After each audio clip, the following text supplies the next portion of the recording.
प्रकल्पर ना हूँ organic farming जैविक कृषि। मो प्रोजेक्ट उद्देश्य हूँ कि आम पूरा जीरो बजेट रे पूरा प्राकृतिक उपाय केमती चाष कर आम चाष कला बेले नहीं कि फर्टिलाइजर यूज करुँच यूरिया सेटा आम माटी को लेकिन खराब कर दौर आम माटी नेचुराल फर्टिलाइजर को से खराब कर दौर आम फर्टिलाइजर यूज कर वर्षा हम बेले पानी नदी जल मिसी जाऊँगी जल भी प्रदूषित हो जाऊँगी से जुगुरु बोल नहीं कि आम नहीं नेचुराल फर्टिलाइजर बनाई यहाँ हूँ सब जीवामृत तार कम हूँ नहीं कि माटी तले जीवाणु मानू से नहीं खाद्य सार जगेब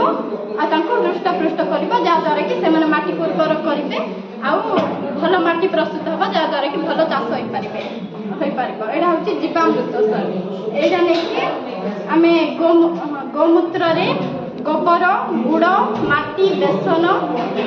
पकईकि नहीं फर्मेट होगापाई गोटे दिन गोटे राति रखा नहीं सर आम छाई रखी पारानी जो छाई रखू नहीं सर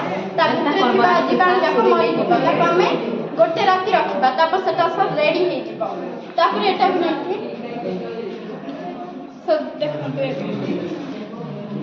सर जिया अच्छी जमी माटी तले जिया थाए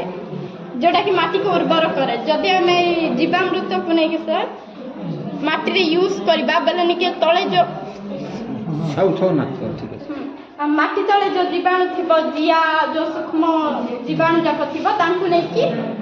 द्रव्यटा नहीं खाद्य सार जोगाइब जहाँद्वारा कि माटी को उर्वर करेंगे फसल भलसे हो पार जदि आम पत्र स्प्रे करवा बोले तो पत्र से लगी जाए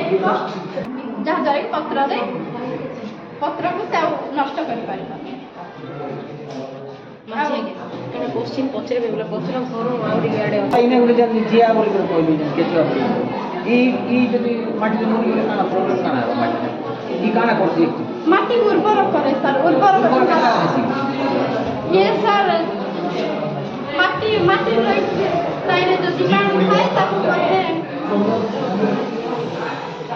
सर जिया माटी नहीं थाए से माटी नहीं जो सूक्ष्म जीवाणु जाक थाए द्वारा माटी